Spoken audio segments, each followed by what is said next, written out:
Sorry if I'm interrupting. Just thought maybe now you'd had a chance to calm down. We'd talk properly about a bit of business. Robert sent you round for the big sell, has he? Look, we've drawn up some figures and we reckon there's a good deal on the table. For both of us. Trust me, this is an offer you can't refuse. All right. Well, I think we'd better discuss this in my office. Come on.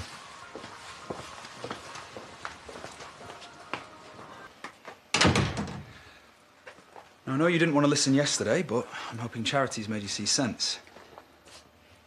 See, she's dropped off the paperwork. Is there anything I need to explain? Far from it. She's a great saleswoman. It all makes sense. Home James already has experience transporting farm equipment. And events. It'll help you reduce your costs and increase your profits. Yes, I can see that from the provisional figures.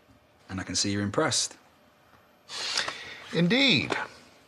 I don't really understand what you're doing here. Sorry? Well, I've already worked out the details for Charity. Yeah, that's just the deal. We still need to discuss how we're taking things forward. Don't think so. Lawrence, you know it's time I step back into this business.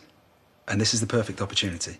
I understand it might be a bit uncomfortable at first, but you can't deny we were a great team before. I'm afraid after all you've done, I could never work with you again. Oh, well, thanks for the deal, but I don't need you anymore. You owe me! After the way you treated my daughter! And none of that changes the fact that I built your company up!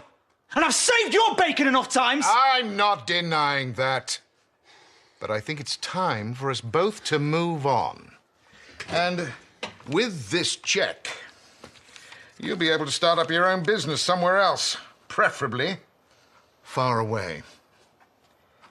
I'd like you to think of it as the final settlement of your divorce. And if I say no? You'd be a fool. I'm not going to waste time haggling. And I think you'll find I've been a lot more generous than I need to be.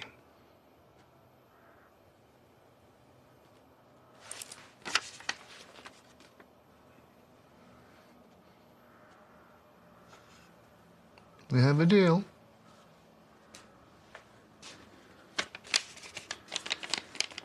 I guess so.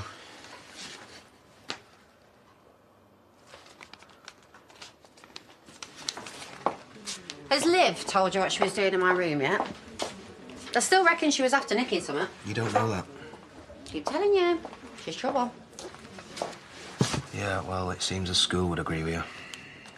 They called me this morning, said she hadn't turned up. Right, well, start calling around her mates. Is that what you did when I bunked off? First few times, yeah, but you'd always turn up in the end. I thought she was starting to get on with Gabby. Should try her. Yeah, well, they've fallen out now, and I don't think she's got many mates around here yet. Where have you been? Diane said it would be all right if we came through. The store detective accused her of shoplifting at Ornham's Chemist on the High Street. Didn't find anything, though. Well, they said she dumped it. I know my rights. Can't prove anything without evidence. Look, this really isn't my territory, but, well, since I know the circumstances, I thought I ought to bring her home. What circumstances? Well, it's your dad's sentencing next week. I thought the two things could be connected. Did you know? Why didn't you tell me? Because I didn't want to upset you. He's my dad, too. You had no right to keep that from me.